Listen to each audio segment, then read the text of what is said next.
আসসালামু আলাইকুম, hello everyone, welcome back আইন্স মম লাইফস্টাইল চ্যানেল। কেমন আছেন সবাই? আমরা আলহামদুলিল্লাহ খুব ভালো আছি। তো এই যে দেখতে পাচ্ছেন, সকাল সকাল চলে এসেছি বেলকনিতে, গাছে পানি দিচ্ছি। তো এর আগে আপনাদের ভাইয়া ঘুম থেকে উঠে ফ্রেশ হয়ে মানে গোসল করে তারপর হচ্ছে খাবার খেয়ে টিফিন নিয়ে অফিসে চলে গিয়েছে। আর আয়ান বাবা ঘুম থেকে তো দেরি করে ওঠে, ও ঘুম থেকে ওঠার পর ওকেও আমি হালকা পাতলা কিছু একটা খাইয়ে দিয়েছি। আর এই যে এখানে দেখুন দেখাচ্ছি, আমার জবা গাছে একটা সুন্দর ফুল ফুটেছে। আর এখানে এই যে আমার ননদ যে গাছগুলা নিয়ে এসেছিল, সেই গাছগুলা এই গাছের গোড়াতে লাগিয়েছিল, মাশাআল্লাহ সব কয়টা ডালই কিন্তু বেঁচে গিয়েছে। ভিডিওটি শেষ পর্যন্ত কন্টিনিউ করুন, আশা করছি আপনাদের কাছে ভালো লাগবে। আপনাদেরকে তো বলেছিলাম গত ভিডিওতে যে আমি গাছ কিনেছি আর সেই গাছগুলা কোথায় রেখেছি আপনাদেরকে দেখাই। তো এটা হচ্ছে আমার সোফার এই পাশে রেখেছি, এটা পাম গাছ। তো এখানে প্রথমে আমি রাবার গাছটাকে রেখেছিলাম, কিন্তু রাবার গাছটার কালারটা আর আমার সোফার কালারটা কিন্তু অনেকটাই সেম, দেখতে খারাপ লাগছিল না, কিন্তু তারপরও আমার কাছে মনে হলো যে পাশে সেম কালারটা অতটা মানাচ্ছিল না, তাই আমি এখানে এই পাম গাছটাকে রেখে দিয়েছি। আর রাবার গাছটা কোথায় রেখেছি চলুন আপনাদের সঙ্গে শেয়ার করি।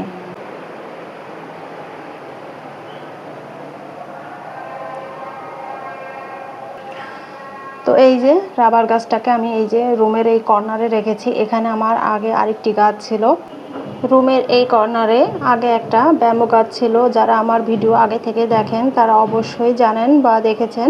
তো আমার ছেলে তো বলেছি যে ও সব গাছগুলো আসলে নষ্ট করে ফেলে, তাই সেদিন দুটো গাছ নিয়ে এসেছি। একটা গাছ এখানে রেখেছি, আরেকটা গাছ সোফার কর্নারে রেখেছি।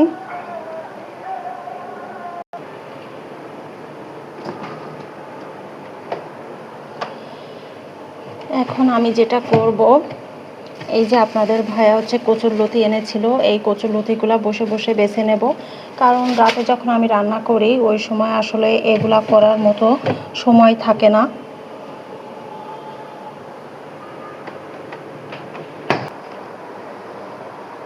এই কচুরলতিগুলা কিন্তু দেশি কচুরলতির মতো চিকুন চিকুন। গ্রামের দিকে যে যে আমরা বলি বুনো কচু, তো ওই কচু থেকে যে কচুরলতিগুলা বের হয়, ওই কচুরলতিগুলা খেতে যতটা টেস্টি, কিন্তু এই যে আমরা ঢাকা শহরে যে কচুরলতিগুলা কিনে খাই এগুলা কিন্তু রান্না করলে অতটাও টেস্টি হয় না। তারপরও যেখানে যেমন সেখানে তো তেমন করেই চলতে হবে, খেতে হবে, তাই না? কিছু না কিছু খেয়ে বেঁচে তো থাকতে হবে। যারা এই মুহূর্তে আমার ভিডিওটি দেখছেন প্লিজ ভিডিওটিতে একটা লাইক দিয়ে দেবেন। আর যদি আমার ফ্যামিলির সদস্য না হয়ে থাকেন, আমার ফ্যামিলির সদস্য হয়ে যেতে পারেন। আপনাদের একটা লাইক আর একটা কমেন্ট কিন্তু আমাকে পরবর্তী ভিডিও দিতে অনেক বেশি উৎসাহ দেবে। আপনাদেরকে একটা জিনিস দেখাবো, তাই আবার ক্যামেরাটা অন করলাম। এই যে এরকম একটি এটাকে কি বলে আমি আসলে ভুলে গেছি, যেটা যে আমরা থালা বাসন মাজার ক্ষেত্রে আসলে ব্যবহার করি। তো আমি যে কচুরলতি বাছতে বাছতে আমার মনে পড়লো যে এটার সাহায্যে তো কচুরলতিটা ভালোভাবেই বেছে নেওয়া যায়। তো আসলেই এই যে দেখুন কি সুন্দরভাবে পরিষ্কার করে নেওয়া যায়, এভাবে ডলা দিতে হবে আর সুন্দরভাবে কিন্তু ক্লিন হয়ে যাচ্ছে।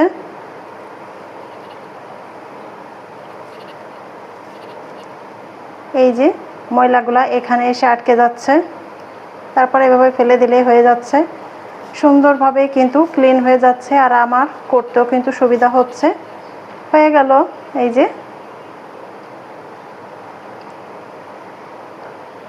আপনারা চাইলে এই ট্রিক্সটা কাজে লাগাতে পারেন। আসলে আমরা যারা হাউস ওয়াইফ আমরা কিন্তু সব সময় খুঁজে বেড়াই যে খুব সহজে কিভাবে কোন কাজটা করা যায়, তাই না? তো এই যে কচুরলতিগুলো বেছে নিয়েছি। কচুরলতি খেতে তো মজা, কিন্তু বেছে নিতে গেলে অনেক কষ্ট। গত ভিডিওতে দেখিয়েছিলাম আমি পাকা আমের আচারি আম শক্ত বানিয়েছি।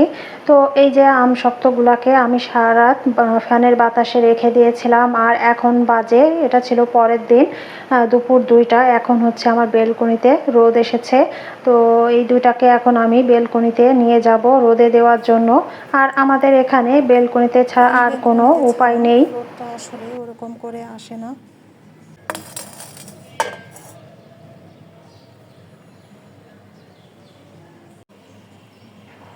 এই যে এইভাবে করে দিয়ে দিলাম, এই ছাড়া আর কোনো উপায় নেই।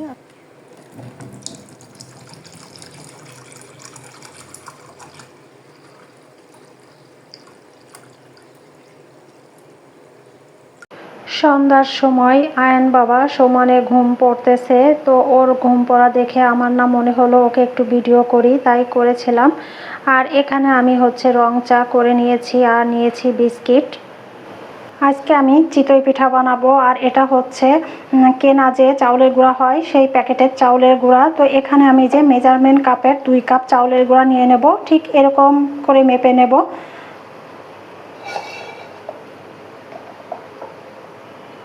এভাবে করে আরেক কাপ চাউলের গুঁড়া নিয়ে নেব।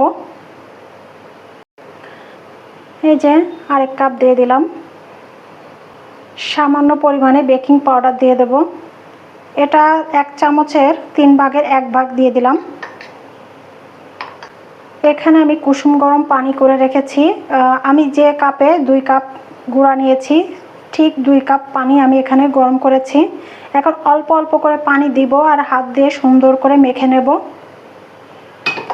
ঠিক আমরা যেভাবে রুটি করার জন্য আটা ময়ান করি, এভাবে করে আস্তে আস্তে করে অল্প অল্প পানি দিতে হবে আর মেখে নিতে হবে। আমি কিন্তু অল্প অল্প করে পানি দিচ্ছি আর হচ্ছে মেখে নিচ্ছি। আর এভাবেই করতে হবে। আর এটা যেহেতু শুকনো চাউলের গুঁড়া, তাই আগে থেকে মানে পিঠা তৈরি করার অন্ততপক্ষে আধা ঘন্টা 1 ঘন্টা আগে হচ্ছে এভাবে মেখে রাখলে সব থেকে ভালো হবে। এই যে দেখতে পাচ্ছেন এভাবে হয়ে গেছে অল্প অল্প পানি দিতে দিতে, ঠিক এই যে আটা যেভাবে আমরা ময়ান করি ওই রকমটা। তো এখন এইটা আমি প্রায় 10 মিনিট ধরে এইভাবে হাত দিয়ে মাখাতে থাকবো। তারপর আমি হচ্ছে বাকি পানিটা অ্যাড করব।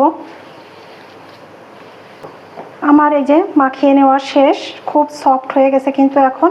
তো এই পর্যায়ে আমি হচ্ছে বাকি পানিটা আবার দিয়ে দেব।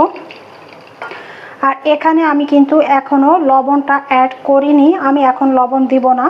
আমি যখন পিঠাটা তৈরি করব তার আগ মুহূর্তে লবণটা দিয়ে নেব। ব্যাস, এই তো গোলাটা রেডি আমার।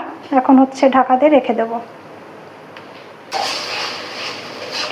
মশলাটা আমি সুন্দর করে কষিয়ে নিয়েছি, মশলা থেকে তেল ছেড়ে দিয়েছে। তো আমি এই পর্যায়ে এই যে ধুয়ে রাখা মাংসটা দিয়ে দিচ্ছি। এটা যেহেতু লেয়ার মুরগি, তাই আমি আজকে ভেজে নিব না। আমি সাধারণত ব্রয়লার মুরগিটাকে ভেজে রান্না করি। এখন এই মশলার সঙ্গে আমি 10 মিনিট সুন্দর করে মশলার সঙ্গে কষিয়ে নেব। তো মশলার সঙ্গে আমি মাংসটাকে কিছুক্ষণ হচ্ছে কষিয়ে নিয়েছি। আর মাংসর কালারটা কিন্তু চেঞ্জ হয়ে গেছে অলরেডি। এখন আমি হচ্ছে পরিমাণ মতো পানি দিয়ে দিচ্ছি যাতে পরিপূর্ণভাবে মাংসটা সিদ্ধ হয়ে যায়। এখন ঢাকা দিয়ে দিচ্ছি কিছুক্ষণের জন্য। মাংসটা কষিয়ে নেওয়া হয়ে গেছে, মশলাটা কড়াইয়ের তলায় লেগে গেছে, অতএব আমার পারফেক্টভাবে মাংসটা কষিয়ে নেওয়া হয়ে গেছে। আর আলুটাও কিন্তু সিদ্ধ হয়ে গেছে। এখন আমি হচ্ছে ঝোলের জন্য গরম পানি দিয়ে দিচ্ছি। যেহেতু এটা আমি চিতই পিঠা দিয়ে খাবো, একটু ঝোল রাখবো।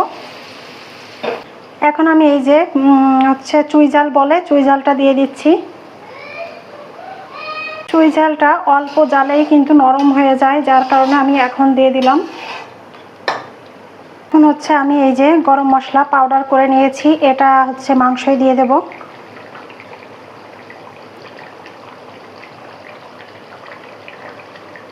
এই তো আমার হয়ে গেল আলু দিয়ে মুরগির মাংসের পাতলা ঝোল। এখন হচ্ছে চিতই পিঠাটা বানাবো। আর বানানোর আগে আমি এই যে সেই গোলাটাকে ব্লেন্ডার জাগে করে নিয়ে নিয়েছি। ব্লেন্ডার জাগে করে নিয়েছি কারণ এটাকে এখন আমি 2 মিনিট ব্লেন্ড করে নেব। তো এটা আমি অফ ক্যামেরাতেই করে নেব। ব্লেন্ড করা হয়ে গেছে, এখন আমি হচ্ছে সেই বলে আবার ঢেলে নিচ্ছি। স্বাদ অনুযায়ী একটু লবণ দিয়ে দিচ্ছি এখন। আমার গোলাটা কিন্তু পারফেক্ট আছে। তো এখন হচ্ছে আমি বানাতে চলে যাব। তো দেখতে পাচ্ছেন আমি এখানে গ্যাসের চুলায় একটা লোহার তাওয়া বসিয়ে দিয়েছি, আর তাওয়াটা যখন গরম হয়ে গেছে আমি কিছুটা সয়াবিন তেল হচ্ছে আপনার কিচেন টিস্যু দিয়ে অয়েল ব্রাশ করে দিয়েছি। বিসমিল্লাহ।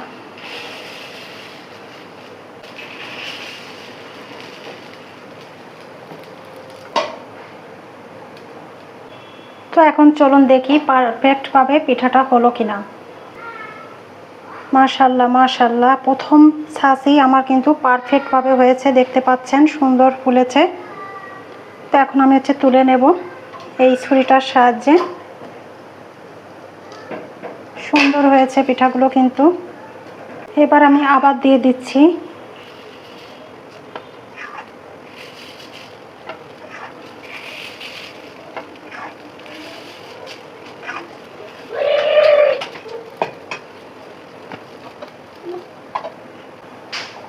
দুই থেকে 3 মিনিট পরে আবার তুলে নেব।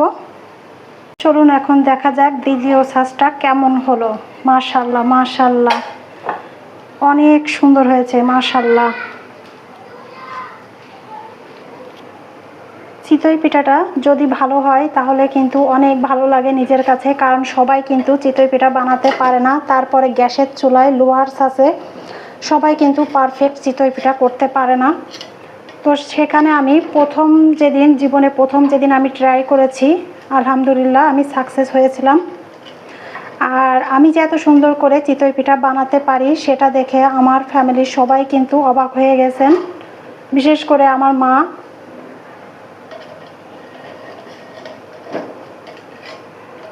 দেখতেই পাচ্ছেন কত সুন্দর হয়েছে চিতই পিঠাগুলা। তো আপনাদের ভাইয়ার অফিস থেকে বাসায় আসার সময় হয়ে গিয়েছে, আর আমি এখানে তার জন্য প্লেট সাজিয়ে ফেলেছি। তো এখানে তো চিতই পিঠা আর চিকেন কষা করেছিলাম, সেটা দিয়ে তার খাবারটা আমি রেডি করে নিলাম। দুজন মিলে এখন হচ্ছে রাতের ডিনারটা করে নেব। তো যাই হোক, এই ছিল আমার আজকের মতো ব্লগ ভিডিও। যদি ভালো লাগে অবশ্যই একটি লাইক করে দিবেন, আর সবাই ভালো থাকবেন, সুস্থ থাকবেন, আমাদের জন্য অনেক অনেক বেশি দোয়া করবেন। আল্লাহ হাফেজ, আসসালামু আলাইকুম।